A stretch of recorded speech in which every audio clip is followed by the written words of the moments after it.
Right now at noon, one local casino announces they have a data breach resulting in real people's information being compromised.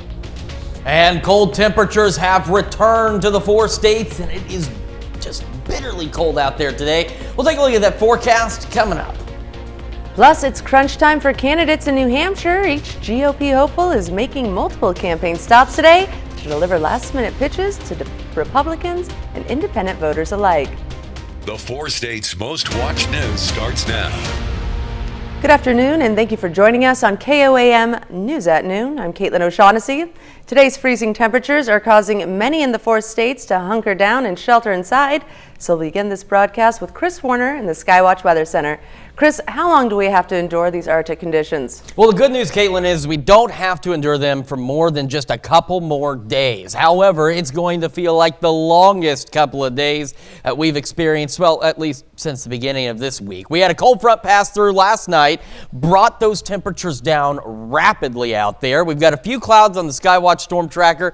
MoDOT camera, 20th in range line, it's still swaying in the breeze, and that's the other factor to this, is the fact we've got wind gusts upwards of 30 miles an hour out there. So, yeah, the sun is out. It looks like a nice day, but it's not. It's very cold out there. Our camera on the Cornell complex also showing the wind blowing. It's been shaking in the breeze. There's a few of those clouds. Like I said, it looks like a pleasant day, but the temperature's painting a different picture.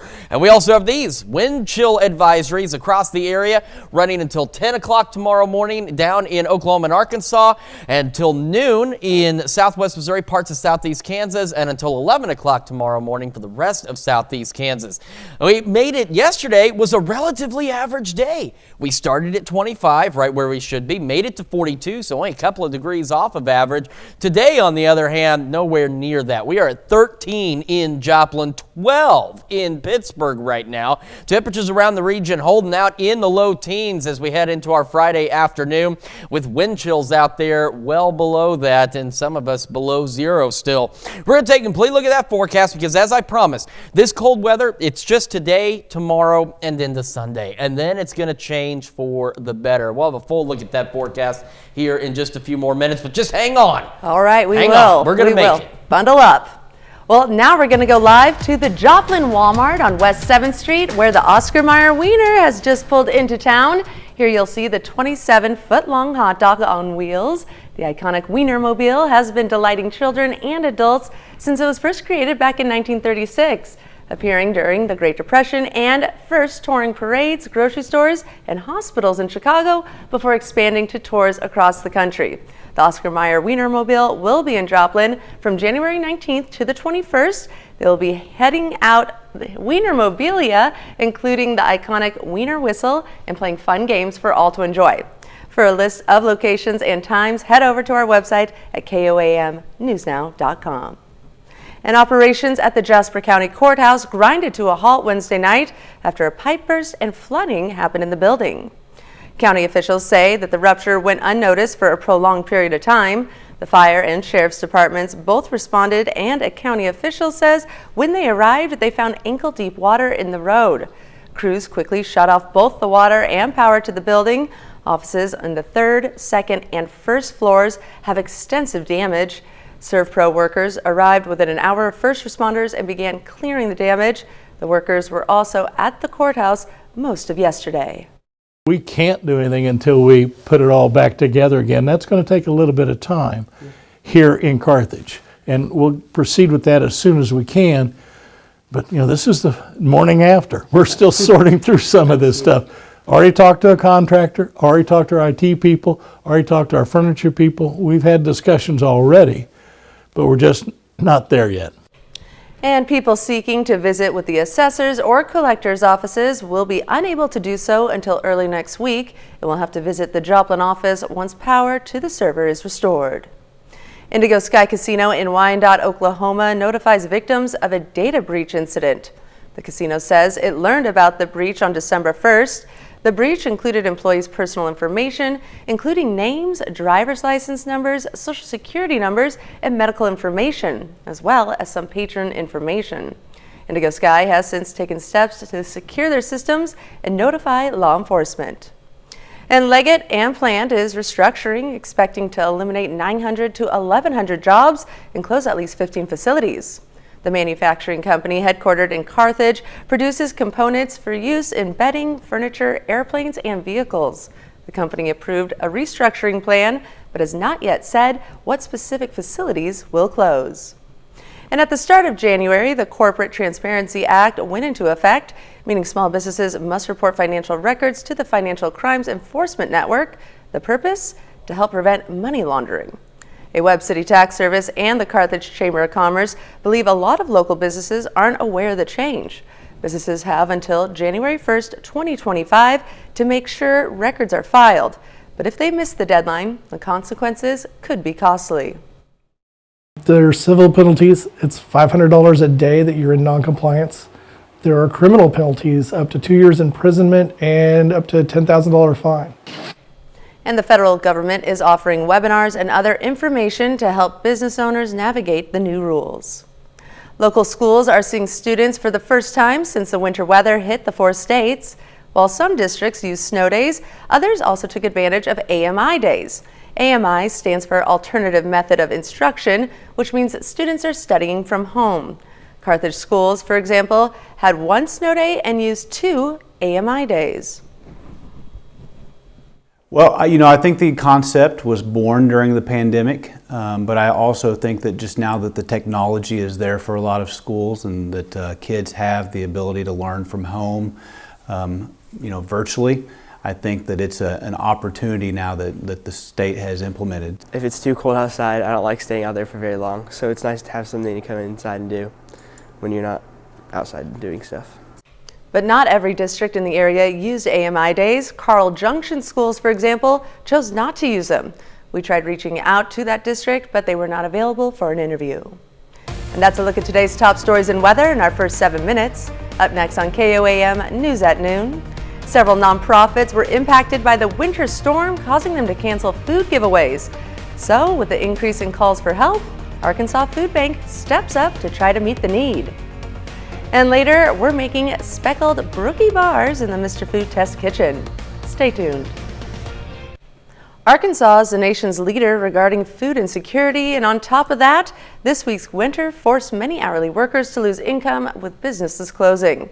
That's where the Arkansas Food Bank comes into play, where they put in extra efforts to keep its doors open and Arkansans fed.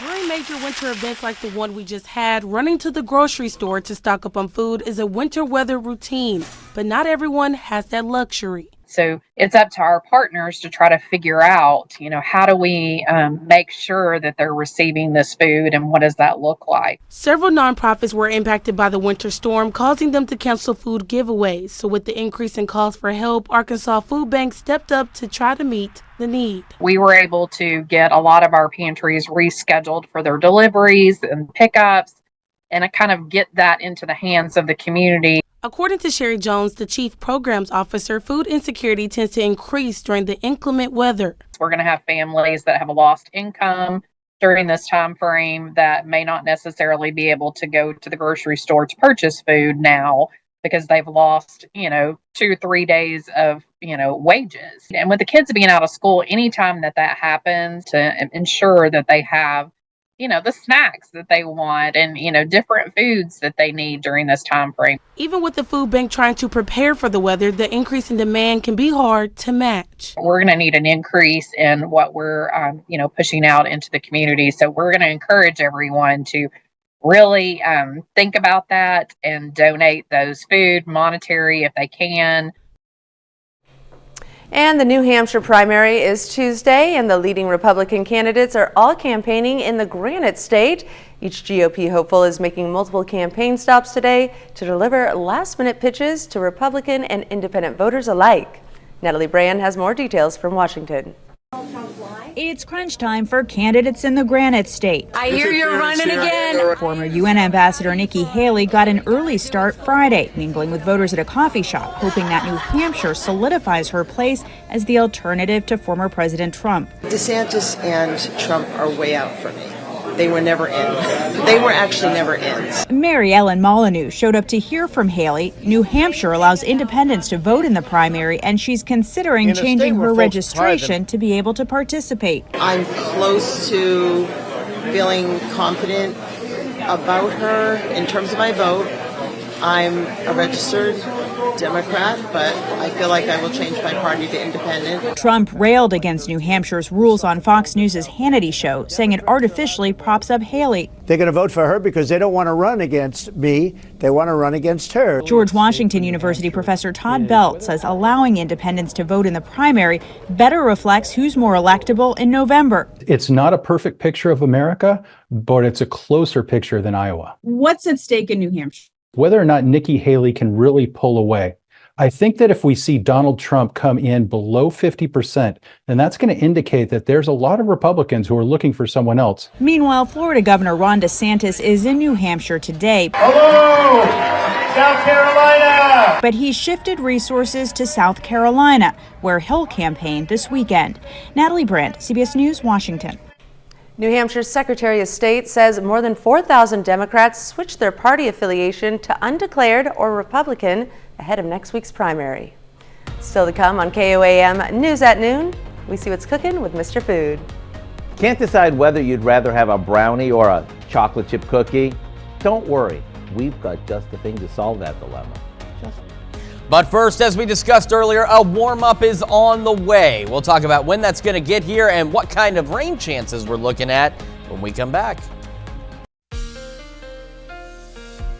Welcome back to the KOAM News at Noon. So, clouds continuing to roll in on the Skywatch Storm Tracker, and that's why we're doing that partly cloudy bit out there. The good news is they're primarily high clouds, so nothing significant to worry about. Now, we were touching on these wind chill advisories that are in effect. Now, again, the ones in Oklahoma and Arkansas don't officially kick in again until midnight, but all of these running until 10 a.m., 11 a.m. and noon on our Saturday, and that's for wind chills that once again could be upwards of 20 degrees below zero across the area. So definitely cold for sure. Now you take a look, MoDOT camera 20th and range line. Look at all these people. They're going to lunch, or they're heading back to work, or maybe they're shopping, or maybe they're just lost and they're driving anyway. It looks like a beautiful day. There's some sunshine out there, a few clouds overhead, everyone's on the road, and then you factor in the fact that it's really cold, and on top of that, it's breezy. Take a look at the flags on top of City Hall. Our camera on the Cornell complex. There's those high clouds, so not blocking out the sun by any means. It looks nice outside. It's just, unfortunately,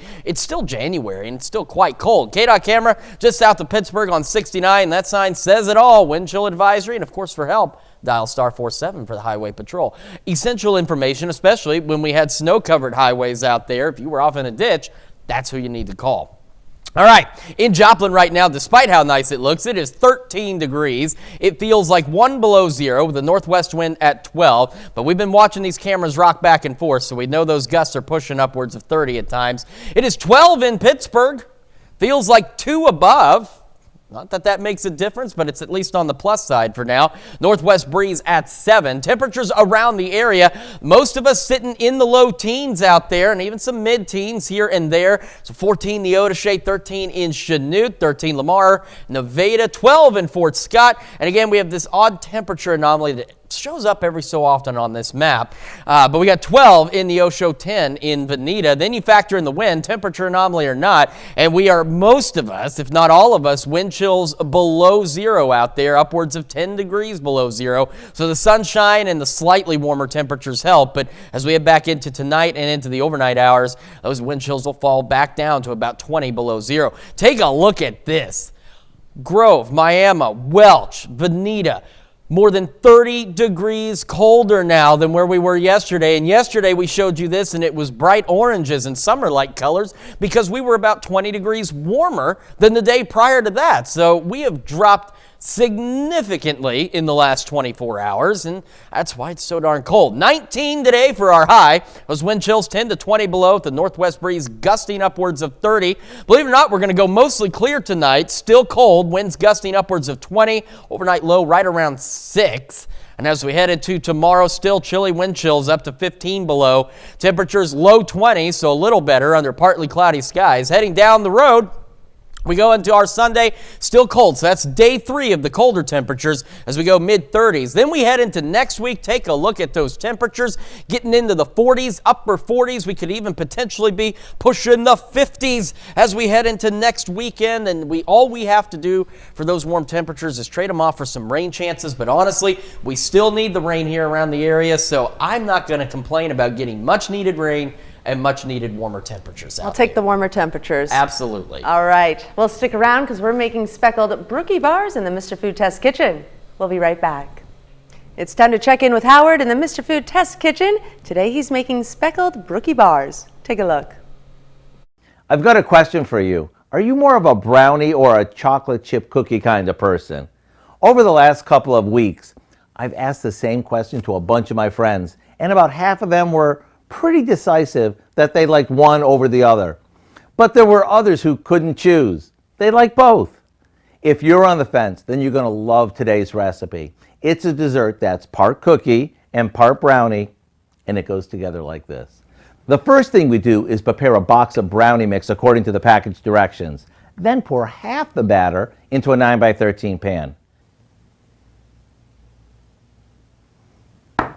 After spreading it evenly, we top it with slices of refrigerated chocolate chip cookie dough. Then we top that with the rest of the brownie batter before sprinkling on some chopped walnuts and chocolate chips. Now it's ready for the oven. After it bakes and cools, we cut it into bars and serve it with a tall glass of milk or next to a big scoop of vanilla ice cream. To get the recipe for our speckled brookie bars, which is half cookie, half brownie, and all decadent, all you have to do is visit our website. I'm Howard with Kelly in the Mr. Food Test Kitchen, where today we found a doubly delicious way for you to say, ooh, it's so good. To find this recipe, along with many others, just head over to our website at KOAMnewsnow.com and click on Mr. Food. Now here's a look at the 4 state market prices.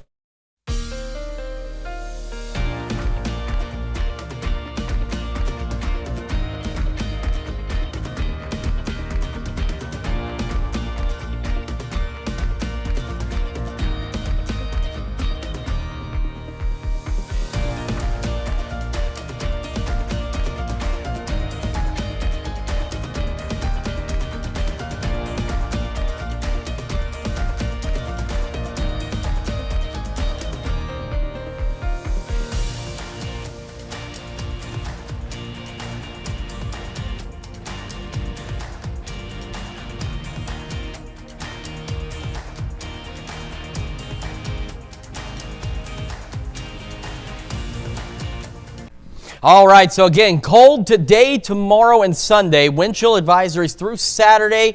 However, wind chills, it could be upwards of 20 below zero out there. And then as we head into next week, take a look. It's going to warm up. We're going to trade that for rain chances, but we need the rain chances. But we're going to get warmer. Temperatures into the 40s, and we could even be pushing the 50s by next weekend.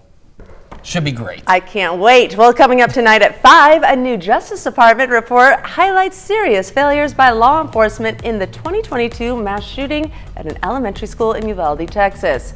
Plus, Missouri Southern State University is moving faculty around after a sprinkler burst in the administration building. And City of Carthage is asking residents to take a survey about its outdated aquatic center. All right. Lots of stuff coming up tonight on the KOAM News at 5. Yes, they are, Chris. They are. Well, Somebody thank you is. for joining us for KOAM News at noon. It's Friday. Stay warm out there. Stay warm out there. Get through the weekend, and we'll see you right back here on Monday morning.